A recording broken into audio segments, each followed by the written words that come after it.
Анарбек Кадыров таңкы саат 7-ден баштап жумушка чыгат. Ал Достук айыл аймагындагы 2 мектептин алыс жактан келип окуган 130дай окуучусун сабакка алып келип, кайра аларды жеткирип турат. Кеңтай Кызылтуу Комбадар айылынын окуучуларын Анаркулов мектебине жана Токтогул мектебине ташыймын. Окуучуларды эртең менен кичменен биринчи сменин 8:30 алып келем, экинчи сменин 1-ге алып келип турам. Кайра сабак бүткөндөн кийин үйлөрүнө апарып таштап келем. Акыркы окуучу саат 6-да үйүндө калат, Кеңтай айылында. Окуучулардын эң алыстан келгендери мектептен 13 чакырым алыстыкта жашайт. Алар сабакка камданып, Анарбек Кадыровдун келишин күтүшөт. Окуучулардын бири 5-класста окуган Мадина Жаркынбекова. Ал кеч автобус менен мектепке баруу коопсуз гана болбостон, бир нече сааттык жолду кыскартканын белгилейт.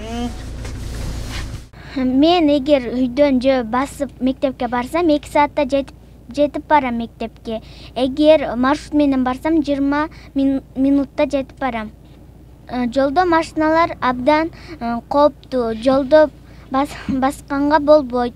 Окуучуларды ташып жаткан Mercedes-Benz Sprinter үлгүсүндөгү кичи автобус Достук айыл аймагы 2018-жылдын жыйынтыгы менен жылдын мыкты айыл өкмөтү наамын алганда сыйлык катары берилген 1,5 миллион сомдун 1 миллион сомдон ашыгыраак бөлүгүнө сатып алынган. Мунанын күйүүчү майында жергиликтүү бийлик камсыздап турат. Эми айдоочунун майнасын ата-энелер чогултуп беришет. Тагыраагы ар бир балага ай сайын 200 сомдон акча төлөнөт. Ата-энелер балдарынын коопсуздугу үчүн кеткен каражатка деле ыраазы.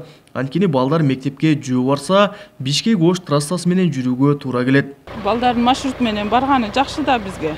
Жөө барып келсе, 1 саат, 1,5 саатта жетишет. Нары кыштын күнү суукта ушинтип барып келгени жакшы.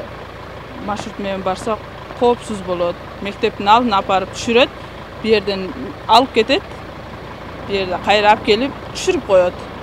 Тынчыраак барып келишет маршрутта. Айына 200 сомдон төлөйбүз. Унаа менен ташылып жаткан окуучулардын 30-дайы номер 26-Тургунбай Анаркулов атындагы мектепке барат.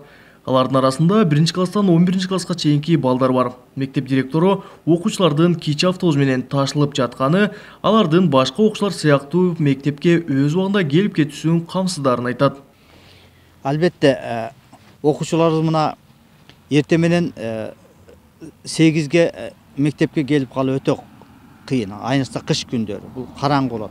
Ал эми экинчиси менен болсо кетип атканда мына